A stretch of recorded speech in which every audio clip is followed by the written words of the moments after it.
ஓம் நம சிவாய. அனைவருக்கும் வணக்கம். இப்போ ஒரு ஜாதகத்துல பாத்தீங்கன்னா 9ஆம் வீடு 8-12 தொடர்பு கொள்ளுதுங்க. 9ஆம் வீடு 8-12 தொடர்பு கொள்ற ஜாதகர் பாத்தீங்கன்னா அவர் என்னதான் கடுமையா உழைச்சாலும் சரி, எவ்வளவுதான் பாடுபட்டாலும் சரி, அவரால் சக்சஸ் பண்ண முடியாதுங்க. அவருக்கு இடைஞ்சல், தோல்வி, இதுதான் சங்கடங்கள் தான் அனுபவிப்பார். ஏன்னா 9ன்னு சொல்றது இறை அனுகிரகம். 9ன்னு சொல்றது இறை அனுகிரகம், குல தெய்வம், இயற்கை அப்படின்னு சொல்றோம். சூழல், இயற்கையான சூழல் அப்படின்னு சொல்றோம். அப்படின்னு சொல்லும் போது நமக்கு என்ன என்ன இது இருந்தாலும் இறை அனுகிரகம் கொஞ்சமாச்சும் நமக்கு இருந்தாதான் நம்ம செய்யக்கூடிய காரியங்கள் வெற்றி அடையும்.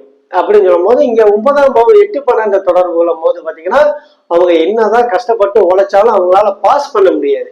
அதுக்கு என்ன மாரி நம்ம பரிகாரங்கள் என்ன செய்யலாம், ஏது செய்யலாம்னு பார்க்கும்போது குலதெய்வ வழிபாடு. அதாவது இந்த மாரி ஜாதகர்கள் பாத்தீங்கன்னா கண்டிப்பா அவங்க முன்னோர்கள் குலதெய்வத்துக்கு ஏதோ ஒரு பாக்கியங்கள் வச்சிருப்பாங்க. ஏதோ செய்ய வேண்டியதை செய்யாம இருக்கலாம், அவங்க நினைச்சதை செய்யாம இருக்கலாம், முன்னோர்கள் ஏதாச்சும் பண்ணாமல் இருக்கக்கூடிய வாய்ப்புகள் இருக்கு.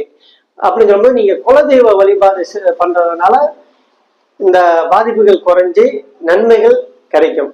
நன்றி, வணக்கம்.